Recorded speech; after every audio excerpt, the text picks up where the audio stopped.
কৌশলগত মোড় বনাম বাংলাদেশের নিরাপত্তা। বাংলাদেশ ও ভারত প্রতিবেশী রাষ্ট্র, তবে বাংলাদেশ ভারতের সাথে অসম বাণিজ্যে অন্তর্ভুক্ত থাকায় এই অবস্থা থেকে উত্তরণের পথ আমাদেরকে খুঁজতে হবে।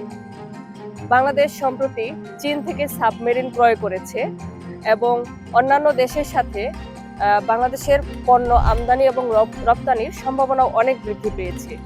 এর মানে এই যে বাংলাদেশ তার বাণিজ্য এবং নিজেদের সার্বভৌমত্বের ক্ষেত্রে নিজেদের সিদ্ধান্ত নিজেরা গ্রহণ করতে সক্ষম। বিশ্ব বদলেছে এবং 2024 সালের পর বাংলাদেশের রাজনৈতিক পরিস্থিতিও বদলেছে। পরিবর্তিত বিশ্বে কোনো রাষ্ট্র অন্য রাষ্ট্রের ওপর এককভাবে নির্ভর থাকতে পারে না।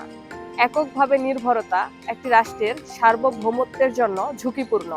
ফলে বিশ্ব এখন বহুমুখী নিরাপত্তা এবং কৌশলের অনুসন্ধানে বের হয়েছে।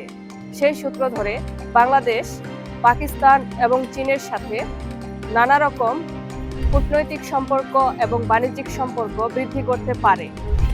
এক্ষেত্রে আমাদের সার্বভৌমত্ব ও নিরাপত্তা দুটোই জোরদার হতে সক্ষম।